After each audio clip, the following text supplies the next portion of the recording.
안녕하세요. 지식이 되고 돈이 되는 시간 부동산 클래스의 정지훈입니다. 자, 오늘은 행복자산관리연구소의 김현우 소장님 모셨습니다. 어서 오세요. 네, 안녕하세요. 김현우입니다. 아유, 반갑습니다. 네. 자, 요즘 물가는 또 비싸지 경기는 또 안 좋지.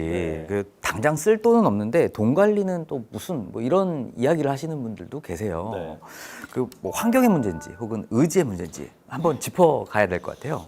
의지는 내가 어떻게 할 수 있는데 환경은 진짜 어떻게 못 하잖아요. 근데 두 가지 문제가 동시에 다 있는 것 같아요. 그러니까 환경이라고 한다면 약간 의지에 결부된 것도 있는데 예전에 비해서 남이 사는 모습들을 너무 쉽게 지켜볼 수 있죠. 그러니까 예전에 제가 이제 개인 상담을 주로 할 때 많이 받았던 질문이 뭐냐 하면 어떻게 하면 돈 관리를 잘해요? 이런 게 아니라 제가 요 정도 나이대에서 어느 정도 수준인 건가요? 이걸 궁금해 하시더라고요. 본인의 위치를 확인하는 거, 다르게 얘기하자면 남들과 비교하는 것들을 굉장히 이제 중요하게 생각을 하시는데 그런 부분들이 더 쉬워졌다는 거죠. 남들의 생활 수준, 소비 수준 이런 것들이 뭐 인스타그램이나 이런 SNS를 통해 가지고 쉽게 접할 수 있는데 그러다 보니 소비의 틀 자체가 올라가는 것 같아요. 기준점 자체가. 그러니까 나랑 비슷하게 버는 것 같은데 어디 동남아 여행을 다녀왔네, 호캉스를 다녀왔네, 오마카세를 먹었네 이런 것들이 나도 저 정도 소비는 해도 되는구나 해서 그 기준 자체를 꽤 많이 올려놓는다는 거죠.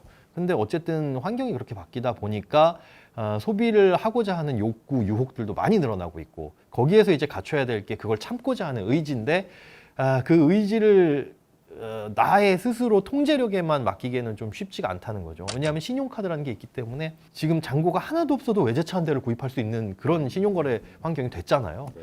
그러다 보니까 환경도 유혹이 많고 마치 다이어트 같아요. 먹을 거 앞에다 쫙 펼쳐놓고 살 빼야 되는데 그런 환경에 놓인 진짜 의지가 굉장히 많이 중요해진 시점이라고 생각이 됩니다. 돈 관리를 잘 하시는 분 혹은 돈 관리를 좀 잘 못 하시는 분 어떤 차이점이 좀 있나요? 두 가지인 것 같아요. 한 가지는 통제력, 한 가지는 실천력. 통제력 같은 경우에는 처음에 습관이 잘못 들면은 정말 고치기 어렵다. 제가 만나본 분들 중에는 정말 이분은 그렇게 크게 엄청나게 자산을 물려받은 것도 아닌데 돈이 많으시네? 그런데 돈도 많이 버시네 하는 분들이 종종 있었거든요. 그런데 그분들이 그러면 매일 오마카세 가고 매일 호텔 카페에 가서 커피 마시고 하느냐? 저도 그럴 것 같았어요. 그런데 그분들의 그 생활 수준, 소비 습관 이런 것들을 보면 그냥 일반 직장인들과 다르지 않아요. 조금 더 쓴다고 한다면 주거 비용이라든가 아니면 조금 고가 차량을 타고 다니시는 분들도 종종 있지만 그거 외에 매일 삼시세끼 비싼 밥을 먹거나 그러진 않더라고요. 그래서 왜 그런가를 살펴봤더니 돈을 적게 벌 시절부터 그 돈 관리하는 거, 단돈 10,000원이라도 잘 아껴 써야 되겠다라는 그 습관이 잘 드신 분들은 소득이 늘어나도 그만큼 지출이 따라서 비례해서 증가하진 않습니다. 스스로 내가 요 돈은 써야 되겠다, 쓰지 말아야 되겠다라는 통제력이 잘 갖춰져 있는지 안 갖춰져 있는지 그 차이인 것 같고요. 또 두 번째 말씀드린 실천력은 희한하게도 돈을 잘 모으시고 돈 관리를 잘 하시고 부자이신 분들은 뭘 해야 된다라는 생각이 들면 바로 행동하시더라고요. 그러니까 예전에 상담을 해드릴 때도 요런 거 CMA 통장에 넣어놓으면 좋습니다. 아니면 여기 지금 예금이 금리가 높으니까 이쪽에 가셔가지고 하시는 게 좋겠네요 라고 얘기를 하고 한 일주일 후에 뵙겠습니다 라고 하면 거의 그날 저녁 아니면 그 다음날 문자나 연락이 옵니다. 소장님이 시킨 거 다 했습니다 라고 아니 굳이 이렇게 빨리? 네. 근데 대부분 그게 공통점이에요. 돈 관리 잘 하시는 분들이나 그렇게 부자이신 분들은 해야 되겠다라고 생각하는 것들은 반드시 하는데 안타까운 건 그렇지 않은 분들이 더 많다라는 거예요. 기업이나 이런 곳에서 직급별로 강연 요청을 하는 경우가 있거든요. 그러니까 신입사원일 때, 그 다음에 뭐 대리 승진했을 때 이렇게 그러면 신입사원일 때 교육했던 분들을 대리 교육했을 때 대부분 중복해서 만납니다. 통장 쪼개기 해야 된다, 뭐 비상금 통장 만들어라, 주택청약은 누구든 갖고 있으니까 이거 10만 원씩은 하셔라. 신입사원이 그 10만 원 가입할 돈도 없는 거 아니고 저축할 돈이 없는 것도 아님에도 불구하고 시간이 없는 것도 아니잖아요. 그런데 놀라운 거는 그걸 실제로 행동으로 옮기는 비율은 한 3% 경험적으로 봤을 때 그 정도밖에 안 되더라. 그러니까 나머지 분들은 그래 그거 좋아 중요하네 했으면 좋겠네 라고 생각하더라도 그냥 밀어두고 하다가 결국은 안 하게 되는 거예요. 그러면 사실 바뀔 게 아무것도 없거든요. 돈 관리해야지, 재테크해야지, 지금 이런 채널 보면서 부동산 공부 열심히 해야지라고 머릿속으로 생각만 하고 아무것도 안 하면 사실은 그냥 시청만 하고 끝나는 거잖아요. 그 시간에 만화책을 보거나 소설책을 보거나 다른 드라마를 본 것과 아무 차이가 없습니다. 그런데 진짜 돈을 잘 모으시는 분들은 그렇게 해야 되겠다라고 느끼는 순간 바로바로 움직인다라는 특징, 그 차이가 있는 것 같습니다. 자, 만약에 월급 300만 원을 받는다. 근데 이제 독립해서 따로 나와 살아야 되는 그런 기준일 때 적정 생활비의 기준 어떻게 보면 될까요? 무엇보다 나와서 살지 않는 것이 가장 좋을 것 같아요. 제 돈을 가장 잘 모을 수 있는 시기가 언제냐라고 질문이 들었을 때 말씀을 드리자면 취업하자마자 부모님한테 얹혀 사는 그 기간, 딱 그 기간이 가장 돈 모으기가 쉽고 그 다음이 이제 결혼하기 직전까지 그리고 결혼하고 나서도 아이 낳기 전까지 요때까지가 돈을 가장 잘 모을 수 있는 시기거든요. 그러니까 신입사원들 모아놓고 강의할 때 한 달에 100만 원 이상씩 저축하시는 분 손들어 보세요 라고 한다면 절반 이상은 손듭니다. 그런데 재미난 건 한 40살 넘으신 이런 분들 저 정도 돈 벌면은 진짜 돈 잘 모을 수 있을 것 같은데 라고 하시는 분들한테 여쭤보면 정말 거짓말 안 하고 100명 중에 한두 명 정도예요. 100만 원 이상씩 저축하시는 분들. 물론 이제 주택담보대출 원리금 상환까지 포함하면 비율은 좀 높아지지만 현금을 모으는 것 자체가 나중에 되면 그만큼 더 어렵다. 쓸 일이 더 많기 때문에. 그래서 이 사회초년생 때 이렇게 독립하기 전에 돈을 많이 모아야 되는데 그렇지 못하시는 분들도 계시죠. 뭐 지방에 사시는데 서울로 취업을 하셨다거나 아니면은 정말 뭐 차량편도 안 좋은 곳에 대중교통도 없는 곳에 취업을 하셨다거나 그런 분들 같은 경우에 이제 독립을 하셔야 되는데 그럴 경우에도 소득의 15% 정도는 월세나 주거비용을 넘기지 마셔라 라고 말씀을 드려요. 그리고 그 소득의 15%와 연계가 되는 게 뭐냐 하면 교통비.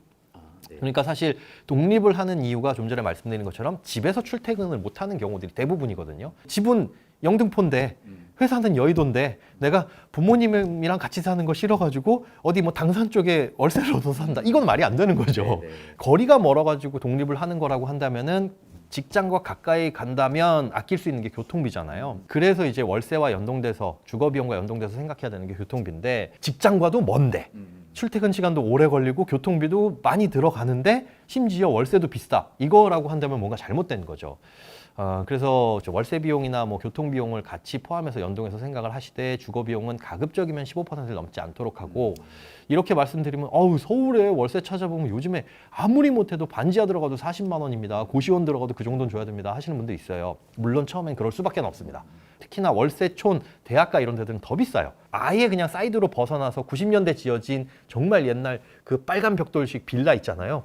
그런 곳에 들어가시거나 처음에는 아니면 주거 비용을 아끼는 방법. 그러니까 월세를 내는 게 아니라 우리가 전세자금 대출, 뭐 중소기업 다니시는 분들은 청년 버팀목 전세자금 대출 이제 중소기업 전용 나오잖아요. 그런 것들 받으시면 1%대로 대출 가능하니까 1억을 빌린다라고 하더라도 이자 비용이 뭐 10만 원 남짓이거든요. 그러니까 그렇게 해서 아낄 수 있으니 그러려면 뭘 해야 돼? 최소한의 요만큼의 보증금은 있어야 되겠구나. 아무리 찾아봐도 요즘에 1억짜리 전세는 없네. 한 1억 5천짜리 있으면 내가 최소한 5천은 모아야 1억 대출 받아가지고 1억 5천 전세 들어갈 수 있겠네. 월세 비용을 15%에 맞춰서 아끼려는 그런 노력들을 해 두셔라. 그래서 그 15%라는 게 어떤 법에서 정해진 기준도 아니지만 그 기준선, 나름의 기준선을 정해놓고 거기까지 줄이려는 이제 노력은 해야 된다. 물론 그러니 소득이 높아지면 그 15%라는 선도 낮아질 수는 있겠죠. 또 한 조사에 따르면 이제 노후에 안정적인 생활비를 마련하기 위해서는 무려 자산 11억을 좀 모아야 된다는 그런 기사도 있더라고요. 뭐 2030 세대 같은 경우에는 오히려 인플레이션을 생각했을 때 더 많은 자산을 모아야 될 것 같은데 어떻게 보세요? 이게 정말 맞는 건가요? 우리가 60세를 은퇴라고 가정을 했을 때 그러면 100세 시대 되면 40년이잖아요. 90세로 30년을 놓고 보더라도 1년에 한 3천만 원씩 써도 얼추 계산이 비슷하게 나오죠. 그러면 이게 맞나? 이만큼의 돈이 있어야 되나? 내가 조금 풍요롭게 살고 윤택한 삶을 살려면 이라고 한다면 이 돈이 맞을 것 같기는 한데 조금 구체적으로 들여다봐야 될 필요가 있을 것 같아요. 11억 원이라는 은퇴 자산이 현금 자산이냐, 그렇게 써야 되느냐, 그렇다고 한다면 그 계산이 맞는가? 사실은 생활비라고 하는 건 시간이 지날수록 나이가 들수록 줄어들거든요. 그러니까 60세라고 한다면 요즘 할아버지 할머니 절대 아니죠. 이분들 노약자석에도 못 앉습니다. 그때는 사회생활 왕성하고 체력적으로도 전혀 문제 없으시기 때문에 생활비 지출이 전과 다르지가 않아요. 아껴 쓰려고 해도 경조사 쫓아가고 뭐하고 해야 되면 돈 쓰는 거 거의 비슷하게 써요. 돈만 있으면 쓸 수 있는 시기인 거죠. 그래서 60세, 70세까지는 앞서 말씀드린 뭐 한 달에 몇백만 원 필요할 수는 있는데 70세에서 75세, 75에서 80 이렇게 넘어가면서부터는 급감합니다. 특히나 65세, 70세 정도 됐다면 자녀들이 경제적인 독립을 했을 가능성이 매우 커져요. 그럼 같이 살 때에 비해 가지고 아이들이 떨어져 나가다 보니까 돈을 훨씬 덜 쓰게 됩니다. 그러면 그때부터 이제 필요 생활비가 쭉 떨어지죠.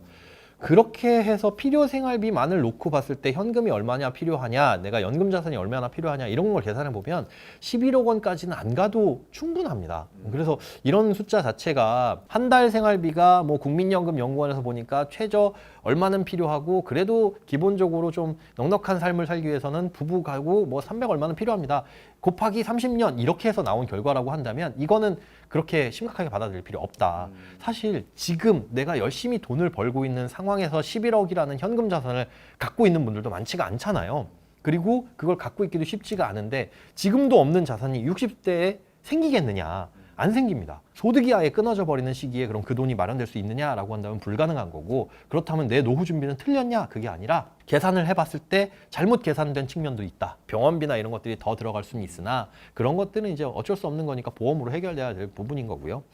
그래서 너무 겁먹지 마셔라. 노후 대비에 대해서 막연하게 생각하면 겁먹을 수 있지만 실제로 들여다보면 그렇지는 않다. 2020 노인 실태조사에 따르면요, 예. 고령자분들 같은 경우에는 지금 뭐 한 46%가 식비, 예. 그리고 뭐 한 25%는 주거비, 그 나머지 10%는 이제 의료비 이런 데 부담을 좀 느끼시더라고요. 어떻게 보면 고정비 같은 건데 더 줄일 수 있는 여지가 없을 것 같은데 어떻게 좀 대비하면 될까요? 없죠. 고령자분들은 사실상 그 내역을 봐도 여기선 더 이상 줄일 수 없다라고 하는 게 거의 이제 바닥 수준이에요. 그런데 지금 65세이신 분들, 고령이신 분들은 안타깝게도 국민연금이나 이런 공적연금이 준비 안 되신 경우들이 많습니다. 만약에 생활비가 정말로 더 필요하고 생활 수준이 안 될 정도로 필요하다고 한다면 가지고 있는 자산을 어떻게 처분하거나 돌려가지고 하는 방법밖에 없고 지출을 줄이라고는 말씀 못 드릴 것 같아요. 다만 시간이 지나면 더 줄어들 가능성은 있다. 지금이 보릿고개다라고 생각하시고 시간이 지나면 조금씩 나아질 겁니다라는 말씀 정도는 드릴 수 있고요. 그다음에 젊은 세대들이 그럼 65세, 70세가 됐을 때는 지금과 상황이 어떻게 달라질 것이냐. 그래도 젊은 세대들 같은 경우에는 국민연금 가입률이 높죠. 물론 이제 소득 대체율이나 이런 건 낮아졌지만 가입하는 기간 자체가 길기 때문에 지금 같은 상황에서는 조금 다를 것이다. 국민연금의 특장점 중에 하나가 종시토록 나온다는 거잖아요. 죽을 때까지 나오는 베이스는 하나 깔려 있는 상태이니까 여기에서 추가적으로 필요한 부분에 대해서만 내가 자산 구성을 조금 마련을 해 나가시는 걸 목표로 잡은 게 좋을 것 같습니다. 네. 자, 이제 연금 얘기도 또 안 네. 여쭤볼 수가 없을 것 같아요. 자, 2인 기준으로 이제 최소한의 노후 생활비를 위해서는 한 3,400만 원이 필요하다 이런 얘기를 들었는데요. 네. 연금으로 월 400을 만들려면 어떻게 해야 되는지 또 가능한 액수인가요? 연금만으로 400원을 가능할 수도 있는데 자산이 많이 필요하겠죠. 그래서 이것도 앞서 말씀드린 것처럼 60세부터 죽을 때까지 400이 나올 거야 이렇게 하면 거의 불가능합니다. 가능한 가정들이 거의 없어요. 직장을 내가 나왔을 때 55세 혹은 60세 요 사이에 나오게 될 텐데 그때부터 국민연금 나올 때까지는 생활비가 400이 아니라 500이 필요해. 그러면 그때 충당할 수 있는 돈이 뭐가 있을까? 당연히 퇴직금 나오겠죠. 그럼 퇴직금은 10년에 걸쳐서 나눠서 받으면 퇴직소득세 절감해 주니까 30%나 싸게 해주니까 그거 활용할 수 있을 것이고, 그 다음에 우리가 평상시에 가입하는 연금저축이나 IRP 세액공제용으로 가입하는데 이게 마침 맞게 55세부터 10년 동안 나눠 받을 수 있어요. 그렇게 받아야만 또 세금을 적게 떼고요. 그럼 그때 그 필요한 구간에 마치 테트리스 하듯이 그렇게 쌓아 나가는 거죠. 연금저축과 IRP 부은 게 그럼 그때 활용하면 되겠구나. 그래도 부족하다고 한다면 내가 지금 저축하고 있는 예금, 적금 이런 것들도 그때 가서 활용을 할 수가 있는 것이고, 그 다음에 그 돈을 불려나가는 과정에서 꼭 필요한 게 아까 소득을 늘리라고 말씀을 드렸지만 금융소득도 늘려나갈 필요는 있다고 봐요. 그러니까 금융자산이 어느 정도 늘어나면 거기에 배당이나 뭐 이런 것들도 받을 수 있는데 요즘은 그런 배당에 대한 니즈가 강해지다 보니까 뭐 월 지급식, 월 분배금이 나오는 ETF들도 많이 생겼거든요. 그러니까 그런 상품들 혹은 뭐 채권처럼 주기적으로 이자를 주는 상품들에 집어넣어서 소득을 좀 늘리고, 그렇게 소득을 늘려놔서 그게 자산 증가로 이어진다면 그 자산을 다시 한번 55세나 65세 때 어디에 대한 예치를 시켜놓고 안정적으로 그 나오는 인컴을 만들어 놓고요. 그래도 안 되면 이제 그 자산을 헐어서 먹는 거죠. 자산이 점점 줄어든다고 하더라도 그건 당연한 겁니다. 우리가 죽을 때까지 자산이 계속적으로 증가한다고 한다면 참 좋겠지만 물려줄 자산도 있고, 그냥 가장 좋은 건 내가 이걸 다 쓰고 간다라는 생각으로 한 달에 400만 원씩 죽을 때까지라는 생각보다 차라리 500만 원씩 5년 동안, 그 다음에 350만 원씩 3년 동안, 300만 원씩 한 2년 동안 이렇게 해놓고 나중에 죽을 때까지 나오는 건 국민연금 플러스 뭐 기초연금 받을 수 있으면 좋고, 아니면은 뭐 주택연금 이런 식으로 깔아놓으면 크게 걱정은 없을 것 같습니다. 은퇴 후에도 고정적으로 받을 수 있는 수입, 이런 재테크 방법 조금만 더 구체적으로 여쭤볼게요. 저는 주택연금도 활용하는 게 좋은 것 같은데요. 그게 이제 요번에 제도가 또 바뀐 게 있거든요. 주택연금을 유지하기 위해서는 그 집에 살아야 됩니다. 그러니까 1년 이상 다른 집에 살게 되면 주택연금 지급이 정지가 돼요. 근데 그 집에 피치 못할 사정으로 못 살게 되는 경우들도 있죠. 그걸 예외 조항으로 두고 있는데 건강이 안 좋아서 그 요양원이나 이런 데 들어가야 되는 경우, 병원이나 혹은 자녀의 봉양을 받는 경우, 그리고 교도소에 수감되는 경우. 네, 이건 안 좋은 경우죠. 그런데 이거 외에 요번에 한 가지 추가된 사유가 뭐냐면 실버타운에 들어가는 경우도 추가가 됐어요. 그러니까 실버타운이라고 한다면은 뭐 노인복지주택, 우리가 그냥 일반적으로 돈 내고 들어가는 그 실버타운, 분양받거나 혹은 월세 내거나 뭐 이렇게 들어가는 실버타운도 있고, 그다음에 양로원이라고 부르던 그 시설도 거기에 이제 포함이 되거든요. 여기는 이제 소득 수준에 따라서 뭐 무료로 이용하실 수도 있는 곳이긴 한데, 일단 일반적으로 생각하는 그 돈 내고 들어가는 실버타운, 이 실버타운에 들어갈 때 월세 비용이나 이 관리비에 식비나 이런 것들이 다 포함이 되죠. 그래서 오히려 더 편안한 주거가 가능할 수도 있습니다. 근데 문제는 매달 내야 되는 그 돈인데, 이 실버타운에 입주를 하게 됐을 때도 주택연금이 지급이 되도록 바뀌었어요. 그러면 집이 비잖아요. 집이 비었을 때 그럼 빈집으로 두느냐? 여기에 세입자를 들여도 됩니다. 그럼 주택연금 나오고 월세 수입 받고 차라리 그 돈의 일부를 내가 실버타운 들어간 것에 활용을 하고, 그렇다고 한다면 어느 정도는 내 집에서 그냥 쭉 살다가 야 이제는 밥 해먹는 것도 귀찮고 그리고 건강도 걱정되고 좀 약간 커뮤니티 시설 이런 것들도 내가 이용을 해보고 싶다. 그리고 오히려 내 연령층이 좀 많은 이런 곳에서 살고 싶다라고 한다면 실버타운도 고려를 해볼 수 있는 거니까 진짜 집 한 채로 할 수 있는 것들이 많이 늘어나고 있습니다. 또 소장님은 또 오히려 국민연금을 빨리 받는 게 유리하다 이렇게 말씀을 또 하시더라고요. 구체적으로 좀 말씀 좀 여쭤보고 싶어요. 저는 빨리 받을 겁니다. 이제 국민연금은 우리가 어떻게 할 수 있는 선택지가 몇 개 없잖아요. 뭐 직장인들 같은 경우는 더 내고 싶다거나 덜 내고 싶다 해서 할 수 있는 게 아니고, 그럼 선택지가 빨리 받거나 늦게 받거나인데, 지금 65세에 받는 게 이 일반적인 기준이죠. 그러니까 1969년 이후에 태어나신 분들은 65세부터 수령을 할 수가 있는데, 최대한 5년 빨리 받을 수 있고 5년 늦게 받을 수도 있습니다. 5년 빨리 받게 되면 30%가 감액이 돼요. 그러니까 1년당 6%씩. 그러니까 원래 65세에 받으면 100만 원 받을 수 있는 걸 60세부터 받게 되면 이게 70만 원밖에 못 받는 거예요. 평생 동안 이렇게 30%가 감액이 돼서 나오는 거니까 손해가 아니냐라고 생각할 수가 있는데, 저는 한 푼이라도 쓸 수 있을 때 쓰자. 그 주의입니다. 물론 30% 감액되긴 했지만 아껴 쓰면 되는 것이고, 그 다음에 그런 것도 있죠. 이제 수명을 생각해 봐야 되는데, 70세에 봐서요. 이게 70세에 받게 되면 무려 36%를 더 얹어줍니다. 그래. 나는 그러면 국민연금 100만 원 받을 거 136만 원 받을 거야. 해서 70세까지 밀었는데 71세에 사망했다. 그럼 1년치 받고 땡이잖아요. 수명은 알 수가 없으니 차라리 미리 땡겨봤자. 그러면 5년치는 먼저 받는 거니까 65세에 받아가지고 66세에 사망하는 것보단 어느 정도는 이득일 텐데, 그럼 그 손익분기점이라고 생각할 수 있는 게 얼마 정도냐? 대략적으로 계산해 봤을 때 한 12년 정도? 한 77세, 78세 이 정도 넘어가면 괜히 일찍 받았네? 여지껏 누적된 금액을 보면 그렇게 계산이 되더라고요. 그러면 나는 78세 이상 80세까지 살 자신 있어 하시는 분들은 제 나이에 받는 게 유리하냐? 한 번 더 생각을 해보셔야 될 게, 이때는 필요 생활비가 좀 줄어들 것이다. 그러니 한 살이라도 젊었을 때 빨리 땡겨갖고 최대한 놀고 먹었을 때 놀고 먹자. 일은 지금 열심히 해놓고 그런 환경을 만들어 놓은 다음에 당겨받는 것도 나쁘지 않은 선택이라고 저는 생각이 됩니다. 직장인들 중에서 퇴직연금을 잘 활용하지 못하시는 분들도 있다고 좀 들었어요.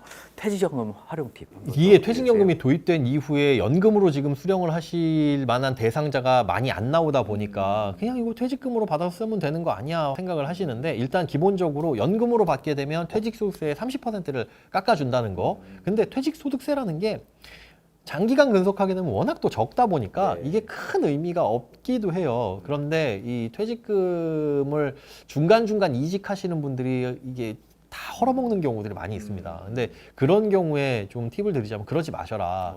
제일 좋은 건 퇴직금을 IRP 계좌로 받게 되면 이때는 퇴직소득세를 또 안 내요. 나중에 깨거나 아니면 연금으로 받을 때 그때 이제 부과를 하게 되는데, 좋은 점은 과세 이연입니다. 그러니까 1억이라는 퇴직금을 받았는데 세금을 원래 냈어야 세금이 뭐 1,000만 원이다. 그럼 그거 안 떼고 그냥 받는 거죠. 그래서 이 안에서 IRP 계좌 내에서 금융상품을 막 굴릴 거 아니에요.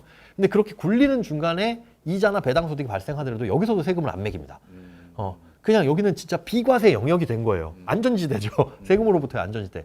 여기서 충분히 활용을 해야 되는데 그거를 뭐 차 바꾸는 데 쓴다거나 깨가지고 그러면 아주 유리한 계좌를 하나 없애버리는 거고 시드가 될 수 있는 중요한 돈들을 헐어버리는 거죠. 그래서 퇴직연금은 기본적으로 내가 은퇴 이후에 공적연금이 나오기 그 공백기간 혹은 부족한 그 금액을 채우기 위해서 쓸 돈이다라고 못 쓰는 돈이라고 생각을 하셔야 되는 거고 미래에 쓸 수 있는 돈이니까 지금은 못 쓰는 돈이야 이렇게 생각을 하셔야 되는 거고 그 다음에 이걸 활용하는 건 이 비과세라는 장점을 최대한 활용해서 가급적이면 세금이 많이 붙는 상품들 그러니까 뭐 장기채에 투자한다거나 아니면 해외에 관련된 주식이나 뭐 채권형 펀드나 ETF에 투자한다거나 이런 식으로 이자가 많이 발생하는 것들 위주로 투자를 하시는 게 퇴직연금을 조금 더 효율적으로 활용할 수 있는 팁이 아닐까 그렇게 생각이 됩니다. 금리 변화 시기에 알맞는 이런 재테크 노하우가 좀 있을까요? 돈이 어디로 움직이는지를 일단 살펴봐야 될 것 같아요. 생각보다 돈이 많으신 분들이 많거든요. 근데 그분들이 어디를 가냐? 은행에 저기 VIP룸,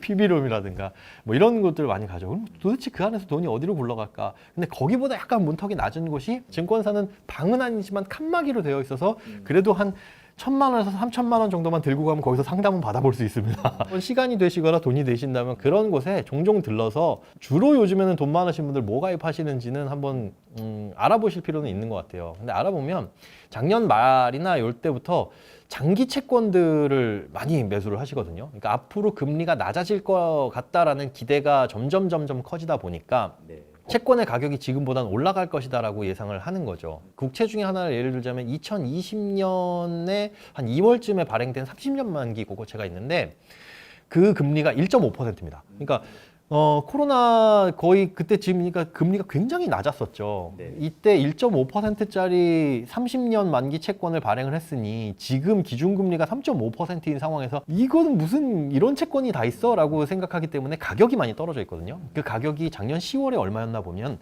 10,000원에 발행돼가지고 이게 6,000원이었습니다. 근데 그때 뉴스 기사나 신문 기사 보신 분들 아마 기억하실 분들도 계시겠고 아마 검색해봐도 나올 겁니다. 개인들이 채권에 몰린다라는 기사들이 잠깐 나온 적이 있었어요. 근데 그때 실제로 엄청난 돈들이 채권으로 들어갔거든요. 이 국고채가 작년 10월에 6,000원이었는데 지금 가격이 7,000원 조금 넘어갔습니다. 그러니까 금리가 낮아질 것 같아. 그러면 과거에는 정말 하찮게 보였던 1.5%짜리 채권도 금리가 바닥으로 떨어져서 지금은 3.5지만 3, 2, 1 0.5까지 떨어지면 이것도 더 좋아 보이겠네? 그러면 이제 그 채권 가격이 올라갈 거 아니겠어요? 그러니까 7,000원, 6,000원이었던 게 지금 7,000원이어서 한 15% 정도 거의 6개월도 안 돼서 지난달에 그만큼까지 올라왔으니까 그래서 앞으로 금리가 낮아질 것 같다라는 생각이 들면 우리나라뿐만이 아니라 이런 장기 채권들 장기 채권들의 장점은 금리가 낮아질 것 같은데 안 낮아졌어? 그러면 거기서 나오는 그 찌끔찌끔한 이자도 받을 수 있고 그 다음에 발행한 곳이 뭐 정부기 때문에 뭐 미국 국채 같은 거 뭐 우리나라 국채 같은 거 사시게 되면 발행 주체의 부도 위험은 없는 거잖아요. 그냥 아유 안 됐다 그러면은 좀 장기간 보유한다라고 생각하시고 가도 되는 거니까. 그다음에 또 여기에 매력은 이자는 쥐꼬리만큼 주지만 매매 차익에 대해서는 또 과세를 하지 않아요. 지금까지는 이제 금융투자소득세가 도입이 되면 요건 또 달라질 얘기지만 요거에 대해서는 과세를 하지 않다 보니까 금융소득 종합과세 대상자가 되시는 분들 같은 경우에는 이게 굉장히 매력적이죠. 수익률로 따져보면 연한상 수익률 꽤 높아지는데 내가 내야 될 과세 대상 이자를 보면 상당히 낮아진 그러니까 그런 것들도 부자들이 이런 상품들을 이용하는 이유 중에 하나가 아닐까. 그럼 부자들이 돈이 몰려가는 곳이 어딘가를 좀 쫓아가다 보면 나도 거기에 숟가락을 얹을 수 있으니까 그런 것들에 대한 정보들은 꾸준하게 쫓아다니시는 게 좋을 것 같습니다. 부동산, 자동차, 미술에 대해서 굉장히 유익한 컨텐츠를 만들어주고 계신 분이시죠? 터보 832님 모셨습니다. 어서 오세요. 네, 안녕하세요. 네, 아유. 네. 자, 터보 832님을 딱 보니까 회계사 네. 출신의 네. 상위 0.1% 부자. 이 문구는 제가 만든 건 아니고요. 아, 네네. 뭐 사람들이 만들어서. 뭐 딱 보니까 다 가지신 분이에요. 지금 현재 뭐 미래 자산 운영에 대한 계획을 조금 세우셨을 것 같은데 2025년 부자들은 어떤 투자 방향을 좀 가져갈 거라고 좀 보세요? 저는 그렇게 생각을 해요. 일단 부동산의 비중이 줄어들 것 같지는 않고요. 그리고 부동산은 여전히 한국 부자들에게 굉장히 중요한 자산일 거고 아파트 포함해서. 근데 최근에 목격되는 뚜렷한 변화, 재밌는 지표들이 몇 개가 있는데요. 2019년만 해도 한국의 부자들이 미국 주식에 투자를 거의 안 했어요. 근데 2024년을 보면 미국 주식으로 옮겨간 비중이 되게 높아요. 근데 그게 여러 가지 이유가 있겠지만 어쨌든 전 세계에서 구조적인 성장이 가능한 나라는 미국밖에 없지 않을까라고 하는 생각을 한국 부자들이 최근에 되게 많이 한 것 같아요. 이런 게 있어요. 제가 한 3년 전, 4년 전만 해도 지방에 좀 이제 큰 병원 하시고 이제 병원장님들 만나면 삼성전자 주식 사서 존버했더니 막 2배 됐어. 이러면 너무 좋아하시는 거예요. 근데 지금 이제 그때 8만 원대였는데 지금 5만 원대로 내려왔는데 근데 그런 분들이 야 이거 해봤다 안 된다. 우리나라 주식 대형주 묻어나봤자 안 돼. 박스권에 이제 예. 자꾸 잠기니까. 이러면서 이제 미국장으로 실제로 많이 이동한 것 같아요. 일반 투자자들도. 그래서 그런 현상들이 뚜렷하게 목격이 됐었고 올해도 지속될 거다라고 보고 있고 또 하나 재밌는 현상 중에 하나가 19년, 20년만 해도 야 크립토코 다 사기야 이랬었어요. 부자들은. 근데 이제 일부의 부자들 또는 일부의 이쪽에 좀 확신이 있거나 이제 트레이딩하는 친구들만 해가지고 부자가 됐죠. 근데 최근에는 이 분위기가 좀 많이 바뀐 것 같아요. 뭐 알트코인은 여전히 저는 대부분이 사기라고 생각을 하는데 알트코인 저는 안 해요 아예 그래서. 근데 그래도 비트 정도는 크립토 세계가 완전 망하지 않으면 자산의 일부, 뭐 몰빵은 아니고요. 자산의 아주 일부는 좀 배분을 해야 되지 않을까라고 생각하는 부자들이 확실히 주변이 많아졌어요. 그래서 아 이렇게 시대가 변해가는구나라고 느끼고 있어요. 자, 결국 부동산은 여전히 조금 중요할 거고 금융 상품은 그래도 국내보다는 해외 쪽이 조금 더 나을 거고 코인도 어느 일정 부분은 자산 배중을 좀 둘 것 같다. 안녕하세요. 지식이 되고 돈이 되는 시간 지식업 클래스의 정준입니다. 자, 오늘은 중년의 멘토시죠. 숭실사이버대학교의 이호선 교수님 모셨습니다. 어서 오세요. 안녕하세요. 반갑습니다. 아유, 제가 한간에 듣기로 연금의 여왕 이렇게 들었거든요. 정말 아마 저희 구독자분들께서 굉장히 궁금해하실 것 같아요. 그래서 노후 준비부터 어떤 식으로 연금을 또 준비해야 되는지 뭐 노하우 이렇게 다 하나하나씩 다 풀어주실 거죠? 그럴까요? 투자라고 하는 게 여러 가지가 있어요. 이를테면 우리가 심적 투자도 투자고요. 그다음에 시간의 투자도 투자고요. 또 네. 몸에 대한 투자도 투자고 이런 네네. 모든 것들이 다 투자고 부모가 자식을 키울 때 이런 모든 상황도 다 우리가 부모 투자라고 불러요. 네. 어떤 것을 투여해가지고 하나의 자산이 그 사람에게 혹은 어떤 상황에 플러스가 되도록 하는 이런 모든 과정을 우리가 투자라고 정의를 한다면 그래서 전 돈에 대한 투자가 굉장히 중요하다고 생각합니다. 왜냐하면 나이 들잖아요. 다 돈이에요. 기승전 돈이에요. 그렇죠. 우리가 나이 든다고 공과금 줄어듭니까? 그런 거 아니에요. 또 나이 들면 애들 커가죠. 또 우리 아파지죠. 또 부모님은 오랫동안 또 생존해 계시기 때문에 이런 것들이 다 돈으로 지탱이 되는 겁니다. 우리가 다들 자본주의 사회 속에 다들 자본의 아들 자본의 딸로 그렇게 성장한 거 아니겠습니까? 그런데 특히나 이런 중년이 길어지고 과거에는 60만 돼도 환갑상 딱 받고서 그냥 가는 거예요. 그런데 지금은 누가 환갑잔치를 합니까? 요새 환갑잔치 하잖아요. 그러면 어르신들이 그런 데잖아요. 야, 요즘은 애들도 잔치하냐 막 이러신대잖아요. 그런 얘기는 뭐냐면 이제 앞으로 살아갈 날이 엄청나게 많을 뿐만 아니라 그렇게 수명이 늘어나면서 수명만 늘어난 게 아니에요. 우리는 풍요롭게 살아가고 있습니다. 저는 지금의 풍요가 너무너무 감사하거든요. 내가 깔지 않은 아스팔트에, 내가 짓지 않은 집에, 내가 만들지 않은 물건들을 기꺼이 사서 내가 만끽하고 산다는 게 너무 감사해요. 저는 이 만물이 너무 좋아요. 이런 문명이 너무 좋고. 그런데 그거 다 돈입니다. 그러면 길어진 사회 속에 또 길어진 이 수명을 생각해 볼 때 중년 이후의 돈은 청년기 때의 돈은 아무것도 아니었다. 중년 이후의 돈은 말할 수 없이 중요하다라고 저는 말씀을 드리고 싶어서 반드시 잊지 말고 좀 투자를 하셔야 된다. 이를테면 옛날엔 무조건 적금이었어요. 저축하고 적금 드는 거. 이게 뭐 무조건 뭐 답이었었죠. 또 그땐 금리가 좋았잖아요. 아유, 그때 들었어야 되는 건데. 근데 지금 뭐 금리도 그렇게 높지 않지만 대신 요새는 연금이 잘 돼 있잖아요. 연금이 잘 돼 있어서 우리가 뭐 이런저런 더 이율이 높은 조금 더 공격적인 것에 가져갈 수도 있지만 저는 안전자산을 기본적으로 확보하는 게 굉장히 중요하다고 생각합니다. 그게 뭐 5년이 됐건 10년이 됐건 아니면 20년이 됐건 간에 아직 내가 그래도 연령대가 30대, 40대, 50대까지도 좀 괜찮다고 생각하거든요. 아직 내가 수입이 있다면 늦더라도 좀 짧게라도 무조건 또 적더라도 무조건 연금을 들어놔야 된다고 생각해요. 연금이라는 게 연금 저축도 있고 연금 보험도 있고 또 연금 저축 같은 경우에는 이제 비과세도도 이렇게 되니까요. 잊지 말고 내가 할 수 있는 뭐 어떻게 안 돼요.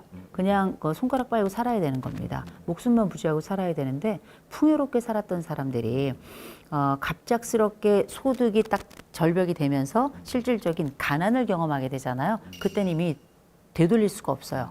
그리고 이 삶도 추스릴 수가 없습니다. 그래서 내가 심지어 50대라 하더라도 할 수 있다면 작게라도 연금을 들어서 내가 60 이후, 65세 이후 혹은 70세 이후에 연금을 작게라도 꾸준히 받는 것.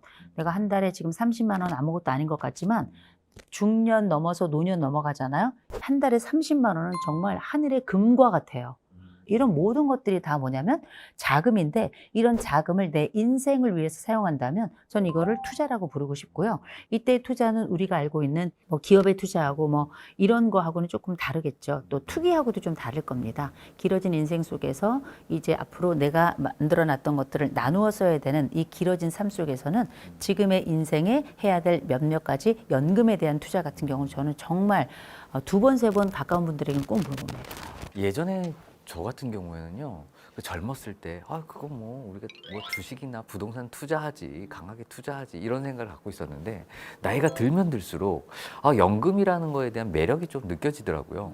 70세, 80세 이후부터는 그래도 지금의 어떤 생각보다는 더 결단력이 좀 낮아질 수 있으니까, 지금부터 연금을 좀 준비하면 좋겠다라는 생각은 하는데, 어떻게 시작을 해야 될지 모르겠어요. 저는 연금을 진짜 일찍 시작했어요. 그때 당시 사람들이 연금에 대한 개념을 잘 모를 때 저는 연금을 시작했어요. 그럼 이율이 굉장히 좋았었겠네요. 나쁘지 않았어요. 예. 그리고 지금은 그렇게 좋은 상품이 없어요. 근데 제가 지금 돌이켜 보면 저는 이제 그 전부터 중노년에 대한 관심이 많았고 연구를 했었으니까 20대부터 들었던 거거든요. 20대 연금을 시작하셨으면 물론 지금 35이에요. 근데 이제 20대부터 제가 이제 연금을 들어서 지금까지 쭉 부어오고 이미 끝난 것들이 거의 대부분 많고요. 근데 그때 생각해 보면 제가 무슨 돈이 있었겠어요. 없었는데 때로는 뭐 아르바이트를 하기도 하고 때로는 제가 직장을 다닐 때에는 직장에서 넣고 또 직장이 없을 때는 심지어 이제 뭐 과외 뭐 이런 것들만 해가면서 그 돈을 다 집어넣었던 거거든요. 생각해 보면 그때는 돈이 있었는가? 돈이 없었어요. 인생을 돌이켜 보면 돈 있는 시점은 한 번도 없어요. 그러면 돈은 어디 간 거예요 도대체?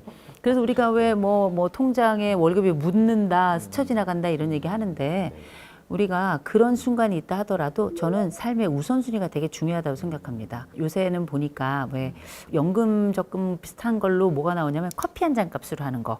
그 20대를 타겟으로 해서 하는 게 있더라고요. 저는 그것도 괜찮다고 생각하거든요. 우리 구독자가 뭐 연령대가 어떻게 되는지 제가 잘 모릅니다. 모르지만 20대건, 30대건, 40대건, 50대건 전 늦은 때는 없다고 생각해요. 또 그 돈이 어떻게 뭐 몇만 원을 넣냐. 몇만 원 넣을 수 있는 사람은 몇십만 원도 넣는 거예요. 이게 마치 효도할 때 자식이 부모님께 드린 용돈하고 되게 비슷하다고 생각해요. 10,000원 드릴 수 있는 자식은 나중에 10만 원도 드리고 100만 원도 드릴 수 있어요. 어떻게 10,000원을 드려요? 이런 자식은 다음 생에도 용돈 안 주고 생활비 띄어먹는단 말이에요. 마찬가지예요. 내 인생에 늙은 나를 부모라고 생각해야 돼요.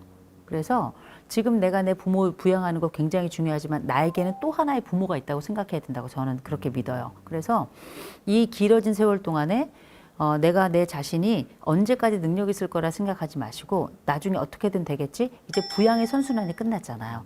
저희 같은 연령대가 이제 부양을 하는 마지막 세대이고 부양을 받지 못하는 첫 세대잖아요. 그러면 사회가 나를 부양해 준다고 생각을 하지만 사회가 나를 부양해 주기에는 우리 아랫세대 인구가 너무 적고요. 또 한 가지는 내가 실제 아무리 누가 부양을 해준다 하더라도 내 손에 쥐어지는 현금, 내가 실제로 쓸 수 있는 돈은 거의 없습니다. 이럴 때 우리가 나이 들어서 돈이 없는 건 굉장히 고통스러운 일이에요. 그래서 인생의 3가지 고통에 대해서 이야기를 하잖아요. 하나는 초년 출세, 2번째가 중년의 상처, 3번째가 노년의 빈곤 이런 얘기하죠. 전 이거 정말 맞다고 생각하는 사람입니다. 더군다나 이렇게 노년이 길어져서 이제 내 스스로도 언제 죽을지 모르겠는 이런 세상을 살 때 매일매일이 문명사회 속에서는 돈이거든요. 그래서 굉장히 이 심리 연구하는 사람이 왜 돈 하냐 하겠지만 상담 영역 중에서도 지금은 돈에 관련된 상담, 그 돈 때문에 생겨나는 이런저런 부부의 문제, 가족의 문제 이런 것들이 비율이 어마어마하게 증가하고 있어요. 이런 건 돈이 많아도 생겨나고 적어도 생겨나는 일이지만 연금은 적더라도 반드시 들어야 되고 많이 든다면 더 좋다라고 저는 꼭 말씀드립니다. 그나저나 네. 우리 MC는 연금은 드셨어요? 네, 뭐 나름 이제 시작은 하고 있습니다. 나름 그렇게 시작하시면 안 되고 컨설팅을 받으세요. 우리 KB 부동산이잖아요. 네, 그럼 네. KB 연계돼 있을 거 아니에요. 근데 아무튼 은행권에 가면 다 해줍니다.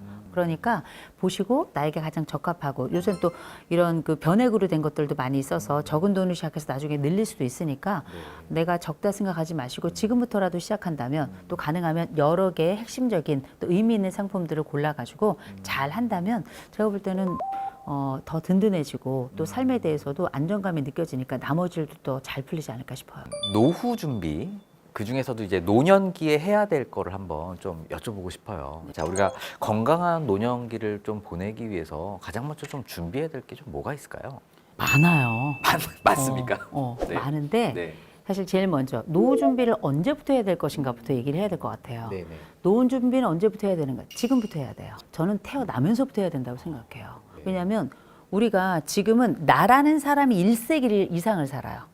우리가 1세기가 100년 아니에요. 네. 옛날엔 100년 사는 거 어마어마한 그리고 상상도 못할 일, 특별한 사람에게나 일어난 일이었는데 우리 다 1세기 이상을 살아요. 정말 재수 없으면 2세기 살아요. 네. 그러면 그 긴 노후 동안에 우리가 일을 하는 노동의 시간, 뭐 월급을 받건 아니면 뭐 돈을 벌 수 있는 시간은 사실은 보통 한 뭐 아무리 빨라도 한 20살 정도부터 시작해가지고 50대, 60대 정도면 다 끝납니다. 그 나머지 시간을 다 우리가 벌어 놓은 걸로 나누어서 그렇게 살아가야 되는 거거든요. 근데 그 길어진 노후, 언제 끝날지 모르는 우리의 삶을 두고 노후는 가능하면 뭐 풍요로움 좀 좋고요. 더 풍요로움 더 좋잖아요. 살 수 있으면 저는 아이들도 이런 금융상품 좀 들어놓으라고 얘기합니다. 전 저희 아이들 6살, 7살 때 다 들어놨거든요. 저희 애들은 55세, 60세, 그다음에 65세 하나씩 해서 총 3개 연금이 이미 다 완납이 다 돼 있습니다. 네, 되게 중요해요. 네네. 왜냐하면 그래서 제가 얘기합니다. 니는 좋겠다. 니는 좋겠다. 네. 그걸 그렇게 하는 이유는 뭐냐면 애들이 그럼 독립성이 떨어지는 거 아닙니까 합니다만 아이들은 우리보다 훨씬 더 오래 살 거예요. 거기다 한국 경제가 이제 굉장히 어려워질 가능성이 높고 상승 곡선을 가지고 있다면 또 하향 곡선을 가지고 있을 때도 있잖아요. 늘 상승이 아니기 때문에 그 하향의 지점이 일본 경제를 좀 살펴보니까 조금 길어질 수도 있겠더라고요. 근데 그때가 하필 또 꺾어지는 그 지점이라고 예측이 된 순간이 저희 아이들이 이제 취업을 해야 될 순간인데 취업을 할지 못할지 모르겠어요. 그랬다가 나중에 제 연금에 빨대를 꽂으면 어떡해요. 그래서 가능하면 어렸을 때 할 수 있으면 좋다. 가능한 젊을 때 하면 좋다. 그리고 그때가 내가 지금 어리지도 않고 젊지도 않다. 지금부터 시작해도 괜찮다. 그러면 노후 준비라고 하는 게 굉장히 다채롭잖아요.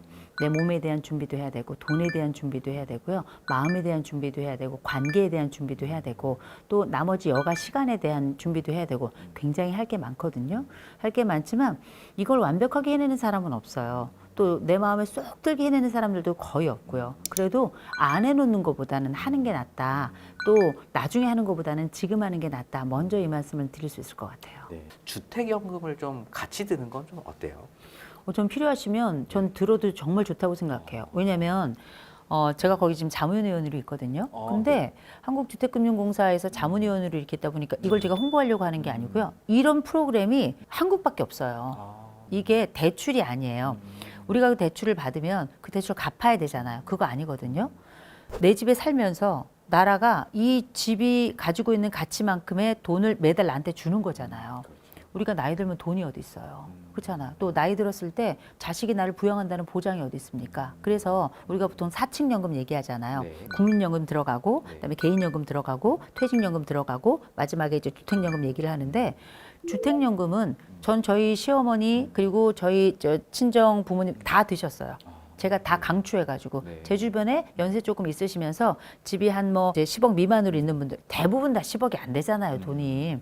그 구간에 있는 분들은 정말 많이 드셨는데 많이 받는 분들은 몇 백만 원 받으시고 저희 시어머니 집가 진짜 높을 때 그리고 초반에 받으셔가지고 많이 받으셔. 근데 제가 이 말씀을 드리는 이유는 눈치 보고 살지 않아도 된다는 거예요. 내 집에 계속 살면서. 그런데 이제 우리가 과거에는 내 자식들 어떻게 뭘 남겨줄까 고민을 많이 하셨잖아요. 어느 정도 살다가 내가 이제 가면 좀 빨리 갔다 싶으면 그 나머지 부분을 또 자녀들에게 또 상속을 할 수 있는 부분이기도 하고요. 또 한 가지는 100살이면 갈 것 같다고 생각하잖아요. 안 죽어요. 그러면 내 자식은 나를 부양할 수 있느냐? 내 자식이 나보다 부유하다는 나를 부양할 능력이 있다라고 하는 그 장기적으로 부양할 수 있다라는 보증이 없어요. 그렇잖아요. 그러면 요새는 부양도 셀프잖아요. 정수기 나온 이래 우리는 다 셀프로 부양하고 있지 않습니까? 그러면 그 부양이라고 하는 걸 셀프로 할 수 있을 때 내가 일을 할 수 있겠어요? 그렇지 않아요. 이를테면 노인 일자리 사업 같은 데 참여한다. 그거 불과해야 30만 원 안팎입니다. 그러면 그게 지금 물가 상승률 비교해 봤을 때 따라갈 수도 없을 뿐더러 내가 그걸 한다 치더라도 그것도 또 이를테면 뭐 차상위 정도까지밖에 안 되거든요. 그런데다가 내가 뭐 뭔가를 한다 그래도 그 일을 영구적으로 할 수는 없는 거예요. 그러면 내 수입은 어디서 나오는 거야? 연금 아니면 결국은 가지고 있는 돈 쓰는 건데 연금도 개인연금이 있을 수 있겠지만 주택연금 같은 경우는 저는 굉장히 좋다고 생각을 하고요. 그래서 어떻게 해야 되냐? 주택연금을 드시는 게 중요한 게 아니에요. 있는 힘을 다해서 오래 살아야 돼. 저는 연금의 여왕이잖아요. 네. 저는 연금 진짜 20대 때부터 들어가지고 이미 끝난 연금도 많고요. 정말 내 가족은 좋겠다 이럴 정도로 혹시 내 가족이 내가 죽을 날만 기다리는 게 아닐까 이런 생각이 들 정도로 그런데 저는 그래서 연금을 들면서 제 스스로 생각한 게 뭐냐면 있는 힘을 다해서 오래 살자. 열심히 일을 했고 열심히 저축했으니까 그거 죽을 때까지 나오는 거잖아요. 아, 연금을 열심히 부지런히 드는 것도 중요하지만 이걸 어떻게 쓸지가 중요한데 주택연금도 그러하다. 주택연금 같은 경우 내가 예를 들어서 뭐 나이가 고령이면 고령일수록 사실 많이 받거든요. 집값 대비 많이 받는데 내가 몇 살이든지 간에 쫙 들었어. 그러면 들은 다음부터 이제 돈이 나오는 거 아니에요. 그 집에서 그럼 천년만년 살아야 되냐? 그거 아니거든요. 보증금 없이 월세를 받을 수도 있고요. 또 경우에 따라 가지고 내가 아파. 그럼 이 집에 살 수 없잖아요. 이 집에 살 수 없어 다른 데 살아. 그래도 나와요. 근데 이게 처음에 이제 그 주던 이제 비율에 비해서 이게 비율이 조금씩 줄어들잖아요. 많이 줄진 않았는데 이거 운영하는 게 우리나라밖에 없기 때문에 뭐 대출을 받아서 이자를 내고 이런 게 아니거든요. 그럼 아우 집값이 오르면 아까운 거 아니냐? 그거 다 정산합니다. 다 알아서 이제 해주기 때문에 너무 염려하지 않으셔도 되고 궁금한 건 무조건 물어봐야 돼요. 남에게 얘기 듣는 건 카더라예요. 무조건 직접 알아보고 직접 확인해보고 직접 전화해보면 되는 거거든요. 대표 번호 있으니까 확인하시면 될 것 같습니다. 정신 번쩍 드는 재테크 조언을 해주실 분을 모셨습니다. 일명 돈줄남이시죠? 김경필 멘토님 모셨습니다. 아유, 어서 오세요. 네, 반갑습니다. 예. 아유, 이렇게 귀한 시간 내주셔서 감사합니다. 아유, 아닙니다. 뭐 불러주셔서 감사드리고 여기저기서 요즘 너무 많이 불러서 제가 요 입술도 좀 터지고 그랬거든요. 아이고, 네. 이게 일 많이 하면 나는 거잖아요. 그러니까 일단 주식과 코인에 물린 분들 어떻게 해야 할까요? 물린 분들 많이 아프실 것 같은데 마데카솔 좀 발라야 되겠죠. 근데 바르면 사실, 낫나요? 네, 뭐 조금 아물려면 시간이 걸리죠. 시간이. 네. 근데 물린다라는 게 뭐냐면 우리가 왜 물렸을까? 꼬리가 길어서 물린 거거든요. 아. 저는 개인적으로 현재는 주식 투자를 안 하고 있습니다. 왜 안 하냐면 이제 미국 주식 하다 이제 사실은 때를 놓쳤고 또 그 사이에 2, 3년 동안 제가 너무 바빴기 때문에 사실 2021년도 상반기에 주식을 다 팔았거든요.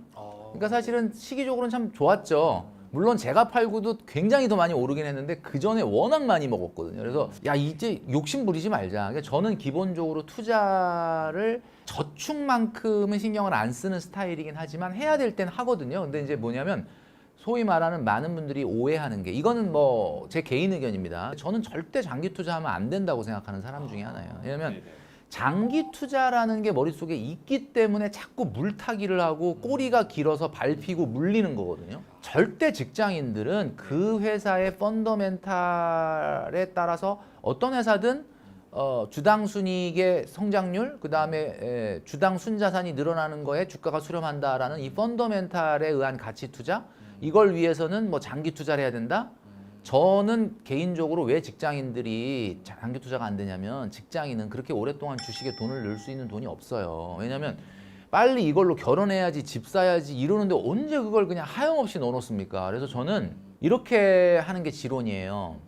너무 바닥에서 안 살려 그래요. 그러니까 야, 이 정도면 진짜 싸졌는데 그러나 조금 좀 지켜본 다음에 결국 어떻게 보면 무릎에서 사서 뭐 어깨에서 팔아 그게 결국은 그게 되네요. 제가 진짜 그렇게 사고 그 다음에 막 정신없이 오를 때 너무 기뻐하지만 슬슬 빨리 나와야 되겠다 남들보다. 근데 나올 때 공포감이 있거든요. 왜냐면 너무 장이 잘 나갈 때는 야 이거 내가 팔고 2배 되면 어떡하지? 그 비트코인 제가 유튜브에서 한번 1억 5천까지는 가니까 1월 20일 전에 1억 5천은 한번 갈 겁니다 뭐 이렇게 얘기했거든요 제가. 근데 분명한 거는 1억 5천에 팔기 쉽진 않을걸요 이렇게 제가 얘기했었어요. 왜냐면 1억 5천이 되면 그 다음에 또 팔고 나올까 하다가 불안한 거야. 왜냐면 이거 내가 팔고 2억 되면 어떡하지? 이게 그 쉽지가 않단 말이에요. 근데 그때 끊어내셔야 되는 거예요. 꼬리를 잘라야 되는 거예요. 꼬리를 자르면 어때? 물릴 수가 없지. 네, 왜 지금 내가 물렸는지 잘 생각해요. 꼬리가 너무 길어서 물린 거거든요. 그러니까 여러분 항상 마인드 컨트롤 하세요. 저도 2021년 상반기에 팔았으니 그 하반기에도 꽤 많이 올랐단 말이에요. 그러니까 아휴 내가 미쳤지가 아니라 아니다. 나도 이렇게 많이 먹었는데 그러면 내 주식을 내가 판 주식 산 사람도 많이 먹어야 될 거 아니냐. 항상 그 생각을 이게 진짜 농담이 아니라 저는 항상 그 생각을 해요. 뭐 나도 많이 먹었는데 그럼 새로 사는 사람도 좀 먹어야지. 그 돈은 내 돈이 아니다. 이렇게 생각을 해야 돼. 그러니까 왜 메뚜기를 뛰라 그러냐면 한 1년에서 1년 반 정도의 중기 투자를 계속 메뚜기를 뛴다. 이게 무슨 얘기냐면 이런 거죠. 우리가 흔히 대체적으로 중소형주와 대형주가 있다 그러면 뭐 성장주나 가치주라고도 하는데 성장주는 대체로 경기가 하강할 때 좀 올라갑니다. 성장주가 그럼 경기 상승할 때 안 올라간다 그 뜻이 아니라 중소형주와 성장주의 상대적 가치로 봤을 때는 예를 들면 대체적으로 금리도 막 떨어지고 경기가 좀 어렵다 소리가 나올 때 성장주가 좀 상대적으로 더 잘 하거든요. 근데 이제 경기가 좀 좋아지고 막 금리가 이제 좀 있으면 올릴 수도 있을 것 같다라든지 뭐 이런 식으로 경기 회복 사인이 나왔을 때 중소형주가 좋아요. 그러면 이제 굳이 얘기하자면 미국 주식과 우리나라 주식을 보자면 미국 주식이 성장주, 우리나라 주식이 가치주죠. 그러면 많은 분들이 그래요. 지금이라도 미국 주식 들어가야 되는 거냐, 나스닥 종합지수 들어가야 되는 거냐, 뭐 이런 이야기를 많이 하는데 저는 이렇게 말씀드리고 싶어요. 미래는 누구나 정확하게 예측할 수가 없습니다. 근데 투자에 있어서 어느 쪽이 위험이 더 큰지를 생각을 해야 되는 거예요. 내가 했을 때의 위험과 안 했을 때의 위험을 잘 생각해봐. 어느 쪽이 크냐. 했을 때의 위험은 뭐죠? 지금이라도 이렇게 올라간 주식을 내가 그냥 추격 매수로 해가지고 쫓아가가지고 머리채를 끌어 잡아야 되는 그런 걸로 추격 매수를 하는 위험은 너무 비싼 가격에 사니 가격이 좀만 떨어져더라도 데미지를 세게 입을 위험. 그러면 안 했을 때 위험은 뭐야? 내가 결단을 못 내려서 그냥 못했네. 근데 미국 주식이 더 간 거야. 배 아플 위험. 자 그럼 잘 보세요. 어느 쪽 위험이 더 커? 배 아플 위험도 물론 크죠. 요즘 사실 누가 배고파서 죽어요? 배 아파서 죽지? 그렇긴 한데 비교를 했을 때는 배 아플 위험이 더 적습니다. 그러니까 제가 말씀드리는 거는 2022년도에 미국 주식을 사신 분들 있으시죠? 아직까지 안 팔고 있다. 신입니다. 신. 진짜 신이에요. 23년도에 주식을 샀는데 미국 주식을 아직도 안 팔고 있다. 이것도 신이야. 대단한 분이죠. 지금까지 붙잡고 버틴다. 24년 작년 상반기까지라도 주식을 샀다. 그분도 괜찮아요. 지금 나쁘지 않아요. 그랬는데 그 과정을 다 지켜보다가 계속 배가 아프다 못해갖고 지금 새해 들었잖아. 2025년도. 이제 와서 나 안 되겠다. 도저히 불안해서 안 되겠다. 지금이라도 미국 주식을 사겠다. 그거는 저는 아니라는 거죠. 만약에 죽어도 주식 투자를 해야 되겠다 그러면 국내 주식을 하세요. 오히려 왜 그러냐면 이런 말 하면 좀 욕을 먹을 수도 있겠지만 미국 주식이 작년 말까지의 PBR, Price on Book Value Ratio죠. PBR이 주당 순자산이 주가의 몇 배냐면 4.63배입니다. 이거는 이제 평균이 그 정도니까 뭐 종목으로 따지면 뭐 6, 7, 8 뭐 이런 것도 있는 거야. 자산 가치의 4, 5배가 훨씬 넘는 주식들이 있다. 평균이 4.63이니까 우리나라는 0.83입니다. 말이 안 되는 게 물론 4.63도 말이 안 되지만 0.83도 말이 안 돼요. 이게 왜 말이 안 되냐. 여러분 주당 순자산이라는 게 뭡니까? 만약에 오늘 그 회사를 당장 청산해서 뭐 있는 자산 다 팔아가지고 주주들한테 있는 돈을 한 주당 돌려주면 10만 원 돌려줄 수 있는데 그 주가가 83,000원인 거야. 그러니까 이게 말이 되냐? 그러니까 솔직히 말씀드리면 여태까지 역사상 0.8 미만으로 떨어졌던 적은 없어요, 주가가. 그러니까 이게 진짜 끝인 거예요. 끝이 온 거예요. 어떤 분들은 그래. 12월에 우리가 뭐 우리나라에 그런 일이 생길 줄 알았냐. 요즘 가장 비현실적인 게 뭔지 아십니까? 요즘 가장 비현실적인 게 현실이야.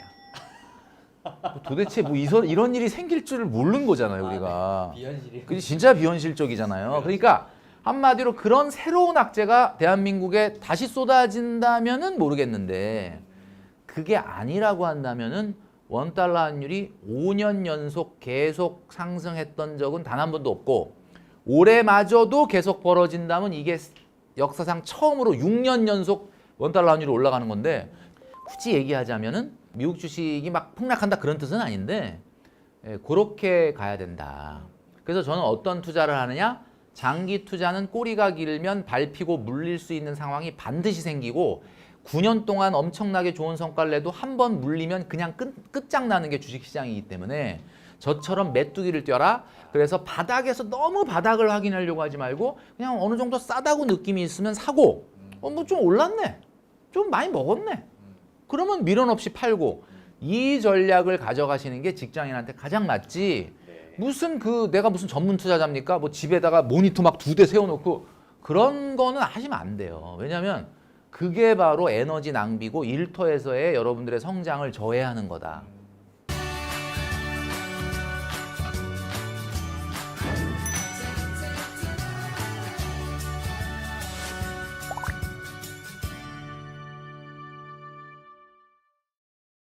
그럼 만약에 투자 비중은 어느 정도로 이렇게 하는 게 좋을까요? 내 돈이 100이에요. 그럼 100을 전부 다 주식에 투자하는 건 좀 무리수잖아요. 그러니까는 내가 지금 저 1억이 있는데 이 1억을 어떻게 어떤 포트폴리오로 투자할까요? 라고 물어본다면 1억을 어디에 몇 %라고 얘기하기 전에 그 1억이 무슨 돈인지를 물어봐야 됩니다. 이제 내년에 우리 전세 만기인데 그때 올려달라면 올려줘야 돼요. 뭐 이런 돈이든지 우리 애가 또 뭐 공부를 못 해가지고 유학을 간다는데 이거 내년에 또 유학 비용 나갈 수도 있어요. 뭐 이런 비용을 만약에 지금 주식 투자를 한다. 그러면 시간에 쫓기잖아요. 사람이 시간에 쫓기면 어때? 이거는 합리적인 판단을 못해. 이런 돈은 사실은 위험자산으로의 편입을 극도로 제한하는 게 맞죠. 근데 예를 들면 이런 거야. 진짜 내가 막 전세 보증금 올려줄 돈도 아니고 뭐 애가 유학 갈 일도 없고 진짜 이 1억은 이런 거는 진짜 여유 자금 맞죠. 그런 거는 제가 봤을 때는 이렇게 하시면 될 것 같아요. 3분의 1은 위험자산. 그 위험자산의 2배수만큼은 분산 투자를 해야 되는데 여기서 많은 분들이 얘기할 때 그러면 3,300만 원은 주식을 하면 나머지 6,700만 원을 그러면 무슨 다른 종목을 사라는 거냐 그 뜻이 아니고 분산 투자의 진정한 의미는 A부터 Z까지 종목을 분산하는 게 아닙니다. 많은 분들이 주식에 처음 입문해갖고 잘 모르니까 불안해가지고 떨어지면 어떻게 해 그래갖고 ETF를 한다 뭐 이러잖아요.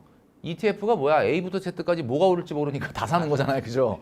그거는 제가 봤을 때 물론 나쁘다는 건 아닌데 그 분산 투자 이전에 해야 되는 게 전략적 자산 배분이라는 분산 투자를 해요. 내가 위험 자산에 3,300만 원을 넣으려면 그 위험 자산의 2배수만큼의 예금이 있어야 됩니다. 6,700이 예금 받고 3,300만 원만 위험 자산 해라. 그게 먼저 되는 분산 투자가 되고 그 다음에 3,300 안에서 어떻게 나눌까를 고민을 해야지. 1억을 다 주식에 넣는데 A부터 Z까지 분산해놨다. 미국의 경기 침체 오면 A부터 Z까지 다 떨어질걸요?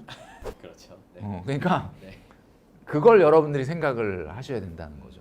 그래서 종목의 분산은 제가 말씀드리는 포트폴리오는 위험 성향인 여러분들의 성향이 적극 투자형인지 공격 투자형인지 뭐 위험 회피형인지에 따라 달라지겠지만 일반적으로 중립적이라고 봤을 때는 이렇게 하시되 그게 여유 자금이 아니고 내년도에 뭐 등록금 내야 돼요. 내년도에 전세금 올려줘요라고 하면 과감하게 그냥 예금하십시오. 내가 3천만 원을 주식하고 싶은 사람은 6천만 원 예금 있는 사람만 해라. 6천만 원 예금도 없는데 3천만 원 갖고 그럼 안 돼요. 그건. 그럼 어떻게 해야 돼? 3천에 1천만 원만 주식하고 2천을 예금하면 되는 거죠. 그 노후에 나와 함께 쓰는 돈이다. 저번에 나와주셔서 말씀해 주셨는데요. 노후에 관련된 말씀이신데 우리가 노후를 위해서 무엇을 좀 실천하면 좀 될까요? 노후를 위한 재테크. 재테크라는 거는 시간 곱하기 소득 곱하기 수익률입니다. 세 가지인 거예요. 결국 재테크는. 근데 세 가지가 아니라 수익률인 줄 알았죠. 그러니까 실수를 한 거예요. 수익률은 그냥 3분의 1인 거야. 그리고 시간과 소득이잖아. 오래 일하기 위해서 더 높은 소득으로 가기 위해서 자기 개발을 해야죠. 여성분들 같은 건 마스카라 이렇게 하잖아. 마스카라 잘 안 되는 날은 기분 나쁘잖아. 어떤 날은 마스카라 잘 되면 기분 좋잖아. 마스카라를 막 이렇게 하다가 막 열심히 노력을 하다 보면 그 마스카라에 있어서 유능해지는 거야. 어제의 마스카라보다 오늘 더 잘 그리고 오늘보다 내일이 더 잘 그리고 그러면 어떻게 되는 거야? 마스카라 분야에서 내가 유능해지고 있는 거지 계속. 내가 지금 뭐 공무원인데 이제 막 신입으로 들어가서 막 좀 하는 일도 없고 너무 평범한 일이에요. 선배들이 복사만 시켜요. 어제 한 복사보다 오늘 한 복사가 잘하고 뭔가 이렇게 계속 유능해지면 직장에서 승진하고 발전하고 칭찬받잖아요. 이게 뭐냐? 이게 결국 미래 소득을 높이는 재테크예요.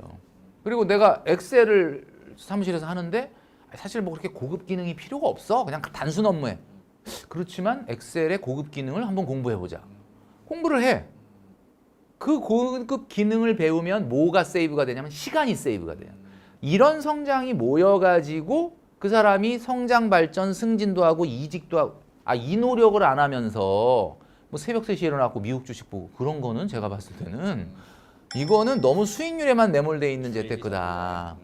평생 직장은 없어요. 이제 평생 직업이 있을 뿐이거든요. 두 번째, 시간을 어떻게 늘릴 거냐. 제가 좀 전에 얘기했던 것처럼 인생을 3권의 문제집이라고 그랬는데 첫 번째 문제집이 성장기고, 두 번째 문제집이 활동기고, 세 번째 문제집이 노후기예요. 첫 번째 문제집은 다 풀었잖아요. 네. 두 번째 문제집은 내가 지금 풀고 있는 거고, 네. 우리 자녀는 첫 번째 문제집 풀고 있는 거죠. 그러면 내가 첫 번째 문제집 푸는데 안 풀려. 그러면 때려치고 세 번째 문제집부터 잘 풀자. 이게 안 된다는 거예요. 그게 뭐냐면 두 번째 문제집이 풀려야 세 번째 문제집이 풀린단 말이에요. 네. 내가 두 번째 문제집 풀다가 안 풀린다 그러면 우리 애의 첫 번째 문제집도 안 풀리는 거야. 그러니까 여러분 아시겠지만 노후 준비 중에 가장 중요한 게 이 두 번째 문제집을 푸는 건데 네. 두 번째 문제집을 얼마 동안 풀어야 되냐? 40년 동안 풀어야 됩니다. 이걸 지금 25년으로 착각하고 있으니까 안 되는 거예요. 지금 다 30살에 입사해가지고 네, 네. 그냥 55세면 그냥 관둬야지. 뭐 파이어족 그건 안 되겠지만 하여튼 뭐 이런 식으로. 그러니까 안 풀리는 거예요 지금. 시대가 바뀌었어요. 100세 시대인데 60까지는 지금 있는 여러분들 직장에서 다니시고 60부터 70까지 10년 동안의 세컨 잡이 필요한데 그 세컨 잡을 준비를 해야 되잖아요. 근데 세컨 잡 준비 안 한 사람들은 어떡하느냐? 그 사람들은 어쩔 수 없이 또 생계형 경제 활동을 해야 돼. 생계형 경제 활동이 뭐야? 하기 싫은 일을 또 해야 되는 거지. 근데 막 준비를 한 사람은 어때? 준비한 사람은 소득은 엄청 낮아도 요건 내가 좋아하고 잘하는 일을 한다. 이런 게 돼 있는 거잖아요. 만족감도 있고. 만족감도 있죠. 그러니까 한마디로 얘기하면 준비가 된 사람은 남은 10년 동안의 세컨 라이프를 즐거운 마음으로 일할 수 있는데 준비가 안 되면 나 내일 모레가 정년인데 어떡하지? 그건 늦은 거죠. 늦었다고 생각할 때가 진짜 늦은 거예요. 그런데 그때라도 어떻게든 시작하겠다라고 하면 늦은 건 아니다. 그러니까 제가 3가지라 그랬잖아요. 투자를 잘 성공하는 거, 내 집 마련을 잘하는 거, 이런 투자에 관련 수익률도 중요하지만 소득과 직업, 그리고 소득과 시간을 늘릴 수 있는 이 3가지가 맞물리는 게 재테크인데 여러분 아시겠지만 요즘 같으면 한 게 없어 보이죠? 뭐 최근에 한 8천만 원대 비트코인 사신 분, 그다음에 뭐 최근에 늦었지만 작년 하반기라도 미국 주식 사신 분, 이런 분들은 막 올라가는 거 보면 막 야 이거 뭐 이걸로 끝날 것 같은데 영원하지가 않거든요. 그러니까 수익률이 왜 한계가 있냐면 여러분 5억이라는 노후 자금을 들고 퇴직한 사람이 있다고 생각해 보세요. 어때? 괜찮아요? 나빠요? 5억이면 이게 정말 대단한 거 아닙니까? 대단한 건데 요즘 같을 땐 불안하죠. 불안하긴 하지만 어쨌든 대단한 거잖아요. 네네. 5억을 딱 들고 퇴직을 했는데 나 이제부터 일 안 한다. 그리고 안전한 예금에 넣어서 3% 세후 수익률만 올리면서 내가 한 달에 350만 원을 꽃감 빼먹듯이 계속 빼먹으면은 이거 5억 가지고 몇 년 버티느냐? 놀랍게도 74세까지밖에 못 버팁니다. 그거는 수익률이 안전하다는 3% 예금에 넣어서 그렇지 그거 수익률 높이면 오래 버텨요 라고 해서 수익률을 올려봤어요. 6%로. 6%면 2배잖아요. 네. 근데 많은 분들이 6% 그러면 아이고 6%가 뭘 높아. 지금 여러분들 뭐 최근에 뭐 한 20% 30% 먹었다고 막 어깨가 올라가 있는데 그게 계속 20-30%가 되는 게 아니란 말이에요. 그러니까 이 6%도 대단한 거거든요. 6%로 계산했더니 얼마 늘어나는지 아십니까? 74세에서 4년 늘어나요. 그러니까 여러분 수익률은요 이처럼 5억이라고 하는 엄청난 돈을 때려 박아놓고 꽃감 빼먹듯이 빼먹으면서 이자가 불어남에도 불구하고 수익률 6%로 굴려도 350씩 뽑았으면 78세까지밖에 못 버틴다. 근데 제가 아까 얘기했던 것처럼 여러분들이 좋아하는 자아실현형 경제활동을 해주면 돈 많이 안 벌어도 돼요. 한 150? 한 달에 150 버는 거 은퇴하고 어떻게 괜찮아? 뭐 불가능해요? 어떨 것 같아요? 이 정도는 할 수 있을 것 할 수 같은데요. 있을 것 같죠? 네. 그러니까 그 일이 막 때려 죽어도 하기 싫을 정도의 일만 아니고 내가 참 즐겁게 사회에 참여를 하는 일로서 한 달에 150 번다. 그러면 어떻게 되느냐? 안전한 3%로 5억을 굴리면서 150만 원을 벌면 86세까지 버팁니다. 그게 바로 제가 말씀드리려고 하는 이 노후 준비는 재테크만으로 하는 게 아니라 재테크 플러스 시간 플러스 소득으로 하는 거다. 이 세 가지가 조합이 돼야 제가 요거 준비해 왔습니다. KB 클래스를 위해서 뭔가 좀 업그레이드가 돼야 되지 않겠습니까? 그죠? 그래서 요거를